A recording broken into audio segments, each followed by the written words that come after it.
Welcome to our channel. నేను యజ్ఞమూర్తి. ఇప్పుడు నా ముందు పరిచయం అక్కర్లేని ఒక నటుడు ఉన్నారు.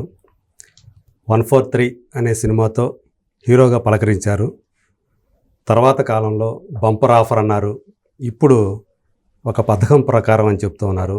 ఏంటి ఆయన ఒక పథకం ప్రకారం ఏం చేయబోతున్నారు, ఏంటి ఆ విషయాలు ఆయన అడిగి తెలుసుకుందాం. సో ఆయన ఎవరో కాదు, సాయిరామ్ శంకర్. Hello Sairam Shankar sir. నమస్తే సార్. ఒక పథకం ప్రకారం అని ఒక ఇంట్రెస్టింగ్ టైటిల్ పెట్టారు. అది కూడా మలయాళంలో పేరున్నటువంటి దర్శకుడు వినోద్ విజయన్ గారు, ఆయనతో కలిసి పనిచేశారు. ఒక పథకం ప్రకారం అంటే దేని గురించి ఈ సినిమా చెప్పబోతున్నారు అంటే ఏం చెప్తారు సార్? మామూలుగా ఒక పథకం ప్రకారం అనే ఆ ఫ్రేజ్ మనం వాడేదే. అవును. మ్యాక్సిమం ఈ చిన్న క్రైమ్ జోనర్కో లేకపోతే ఆ టైటిల్ చూస్తే అలా అనిపిస్తుంది సార్. సో అందుకనే ఆ టైటిల్ పెట్టాల్సి వచ్చింది సార్. ఓకే. ప్లస్ ఈ సినిమాలో ఎవరికి అంటే హీరోని చూస్తుంటే ఆడికి ఏదో ప్లానింగ్ ఉంటుంది. ఓకే. ఇంకొక వ్యక్తిని ఫాలో అవుతుంటే ఆయనదో ఒక ప్లానింగ్ ఉంటుంది. సో ఎవరి ప్లానింగ్స్ వాళ్ళకు ఉంటాయి సార్. ఓకే. ఈ సినిమాలో సో ప్రధాన పాత్రలు ఏవైతే ఉంటాయో ఆ ప్రతి పాత్రకి దానికంటూ ఒక ప్లాన్ ఉంటుంది, పథకం ఉంటుంది సార్. మీ సినిమా స్క్రీన్ లో కనిపించే ప్రతి పాత్రకి మనం ఇదేదో ప్లానింగ్ లో ఉన్నాడు అనిపిస్తుంది సార్. ఓకే. అలా స్క్రీన్ ప్లే ఉంటుంది, మొత్తం స్క్రీన్ ప్లే లాస్ట్ క్లైమాక్స్ వరకు ఇది జరుగుతుంది సార్. ఓకే.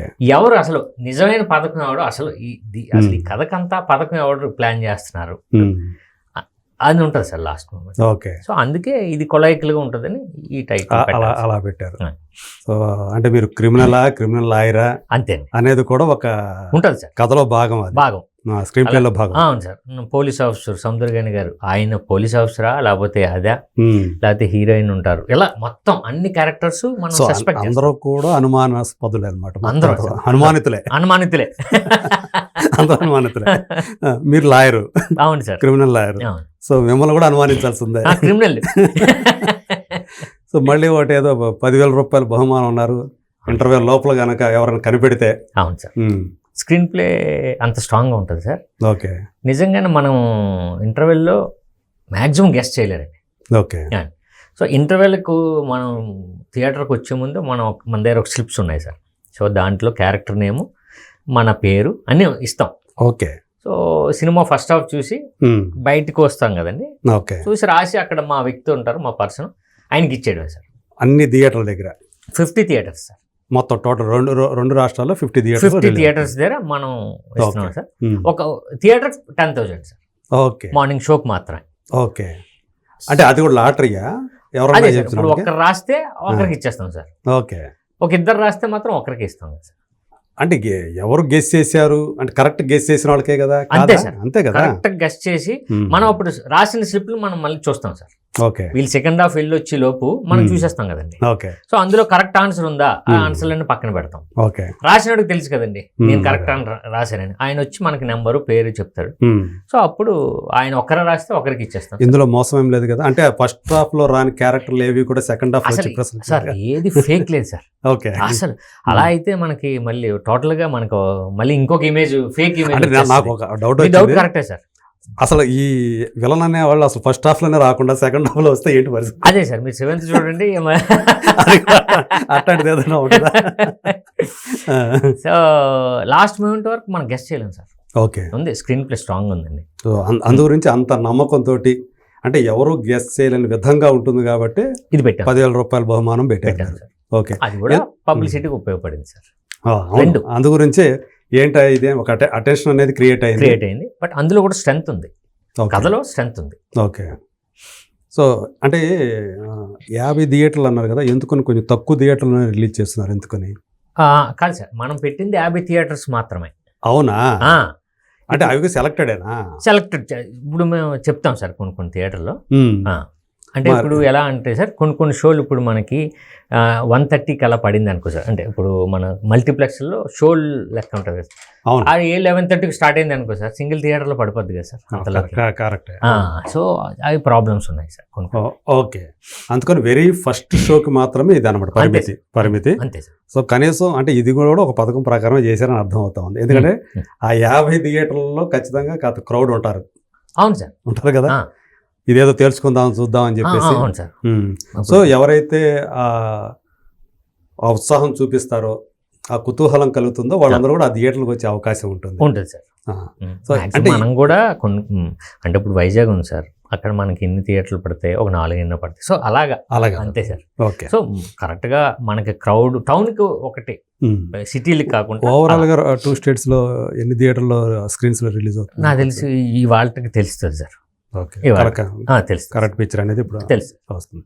సో మీరు ఈ మధ్యకాలంలో కొంచెం రఫ్ ఫేజ్ లాంటిది చూశారు, అదేంటి వాడో రకం అనే సినిమా వచ్చింది. అవును సార్. దాని తర్వాత ఇంకో సినిమా కూడా వచ్చింది, మొన్న వెయ్యి దరువే వచ్చింది. సో అంతకుముందు కొంచెం గ్యాప్ కూడా తీసుకున్నారు, ఒక 6 సంవత్సరాలు అనుకుంటా. సో ఇప్పుడు ఈ సినిమాతోటి అంటే ఈ సినిమా మీద ఉన్నట్టు మీకు ఆ నమ్మకం ఏంటి? అది కూడా ఒక మలయాళ దర్శకుడితోటి పనిచేయడానికి వాళ్ళు ఎలా వచ్చారు మీ దగ్గరికి? మీతోటే ఈ సినిమా చేయడానికి కారణం ఏంటి? ఆయన కావాలంటే మలయాళంలో ఇంకో సినిమా చేసుకోవచ్చు, తెలుగులో చేయాలనుకుంటే ఇంకొక హీరోతో చేయొచ్చు, కాస్త మార్కెట్ ఉన్నటువంటి హీరోతో చేయాలని అనుకోవచ్చు కదా. అంటే నేను మిమ్మల్ని తక్కువ చేయాలని కాదు, మామూలు ఉన్న వాస్తవ పరిస్థితి గురించి మాట్లాడుతున్నాను. ఈ సినిమా మీకు ఎంతవరకు ఉపయోగపడుతుంది అంటే ఏం చెప్తారు? యాక్చువల్గా నాకు 2000 నేను హీరో అయిన తర్వాత సార్, అప్పుడు నాకు కథ చెప్పడానికి వచ్చాడు. Almost 25 years back. 20 years sir. 2005లో. ఓకే. 6లోనే ఎప్పుడు వచ్చాడు సార్. అప్పటి నుంచి మా ఇద్దరికి ఫ్రెండ్షిప్ అయింది. ఆ కథ చెప్పాడు, ఆ తర్వాత ఆయన ట్రై చేసుకున్నాడు తెలుగులో. అవునా? తెలుగు వచ్చి సార్ ఆయనకు బాగా నేర్చుకున్నాడు. తెలుగు మీద ఇంట్రెస్ట్తో ఇక్కడ సినిమా చేయాలని అప్పటి నుంచి ట్రై చేశాడు. ఆ ప్రాసెస్లో నన్ను కలిశాడు. ఓకే. కలిసిన తర్వాత అప్పటికే పరిచయాలు ఉన్నాయి ఇక్కడ ఉన్నాయండి. ఎందుకంటే ఇక్కడ ఎవరు సార్, మన బాడీ గార్డ్ సినిమా వెంకటేష్ గారితో డైరెక్టర్, వీళ్ళందరూ ఫ్రెండ్స్ అండి. ఓకే. సో ఇక్కడ చేశారు. ఓకే. నాకు పరిచయం అయిన తర్వాత నుంచి మేము ఇంకా ఫోన్లో అప్పుడు కలిసేవాళ్ళం. సో ఎప్పుడైనా సినిమా చేద్దాం అని అనుకునేవాళ్ళం అంతే. ఓకే. సో అలా అక్కడ మనవాడు ప్రొడక్షన్ కూడా స్టార్ట్ చేశారు, ప్రొడ్యూసర్గా కూడా అయ్యాడు. ఫహద్ ఫాజిల్ గారితో ఒక అప్పుడు 143 మాత్రం అయిందా? 143 అయింది సార్. నాకు డేంజర్ కూడా అయింది. డేంజర్ కూడా అయింది. ఓకే. హలో ప్రేమిస్తారు కూడా అయినట్టుంది ఆ టైంలో కలిసి. ఓకే. సో ఫహద్ ఫాజిల్ గారితో కూడా ఒకటి ప్రొడక్షన్ చేశాడు, ప్రొడ్యూసర్గా చేశాడు. ఆయనకి అది కంబ్యాక్ ఫిల్మ్, అదే అన్నియం రసూలుం అని ఫహద్ గారికి. ఓకే. సో అప్పటి నుంచి ప్రొడక్షన్ చేద్దామని నేను మన ఇద్దరం కలిసి చేద్దాం అనేవాడు సార్. ఈలోపు నాకు వినీత్ భట్ గారని మాకు ఆయన వెల్ విష్ గురూజీ ఇలా అంటారండి. ఆయన కూడా కేరళ సార్ బ్రదర్. ఆయన ఇక్కడ గురూజీయే సార్. ఆయన కొంచెం ఆస్ట్రాలజరు అలా. ఆయన బ్రదర్ మీరు నేను ఏదైనా ప్రొడ్యూసర్తో నేను మాట్లాడి మీకు సెట్ చేస్తాను అనేవారండి ఆయన. వీళ్ళిద్దరు కలిశారు సార్. వీళ్ళిద్దరికి పరిచయం లేదు, ఎవరెవరో తెలియదు. ఓకే. నేను ఇలాగా సినిమా చేస్తాను, ఒక మా బ్రదర్ ఉన్నారు తెలుగులో అని ఆయన అన్నారు. ఎవరు అంటే సాయి అంటే నాకెందుకు తెలియదని చెప్పి కొట్టారండి. సో అలా వీళ్ళిద్దరూ కలిసి నాతో మాట్లాడి సార్ స్క్రిప్టే తెచ్చాడు సార్. అంటే ఆల్రెడీ దాన్ని తెలుగులో చేశాడు సార్. తెలుగులో చేసి నేను షూటింగ్లో ఉండగా వచ్చి నాకు స్క్రిప్ట్ ఇచ్చారు. ఓకే. సో ఎప్పుడైతే స్క్రిప్ట్ చదివానో సార్ ఇక ప్రొడక్షన్ స్టార్ట్ అయిపోయింది. ఓకే. అలా స్టార్ట్ అయింది సార్. లాస్ట్ ఇయర్ స్టార్ట్ అయింది అనుకోవాలా? అది కాదు సార్, కొంచెం చిన్న ప్రాసెస్ ఉంది సార్. సో ఈ కథ చదువుతున్నప్పుడు మీరు అడిగారు కదా ఒక పథకం ప్రకారం. సో ఆయన నాతోటి ఎందుకు చేయాలని అనుకున్నారంటే మాకు అలా ఫ్రెండ్షిప్ వచ్చింది, ఫిక్స్ అయిన అదే దగ్గరికి వచ్చారు సార్. ఓకే. అంటే మీకు మీ బలాలు మీ స్ట్రెంగ్స్ అంటే మీకు బాగా తెలుసు. అవును సార్. ఇప్పుడు 143 బంపర్ ఆఫర్ ఇట్లాంటి సినిమాలు చేశారు కదా, కొంచెం హీరోయిజం ఉండేటువంటి రోల్స్ చేయాలని మీకు ఎక్కువ మాసకి వెళ్ళేటువంటి. ఇది ఒక పథకం ప్రకారం చూస్తే ఒక థ్రిల్లరే కదా, సస్పెన్స్ ఉన్నటువంటి ఒక థ్రిల్లర్ కదా. మరి ఆ హీరోయిజం లేనటువంటి క్యారెక్టర్ అనుకోవాలా మీది, లేకపోతే అందులో కూడా హీరోయిజం ఉంటుందా? ఉంటుంది సార్. ఓకే. ఉంటుంది సార్. సార్ ఇప్పుడు 143 చూస్తే సార్ అన్నయ్య నన్ను ఇంట్రడ్యూస్ చేశారు. లవ్ స్టోరీ ఉంటుంది కానీ లాస్ట్లో ఎమోషన్ ఉంటుంది సార్.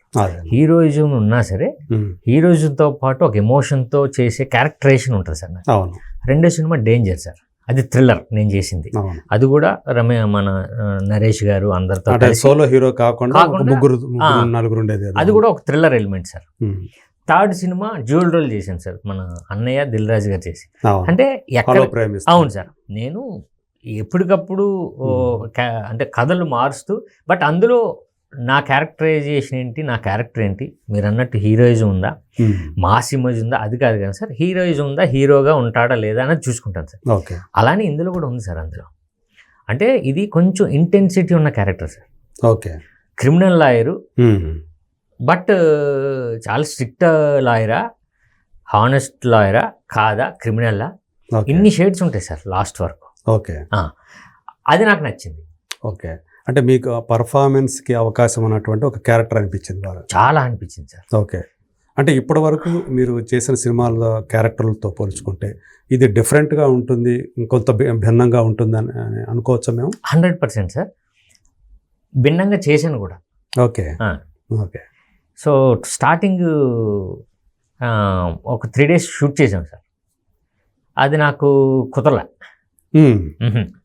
నాకు అర్థమైపోయింది. అంటే ఒక పైలట్ ఎపిసోడ్ లాగా చేశారా? లేదు సార్, షూటింగే. నాకు అర్థమవుతుంది. అంటే మీరు కనెక్ట్ కాలేదు? మనం కనెక్ట్ కాదు, క్యారెక్టర్ మనం చేయలేకపోతున్నాం అని.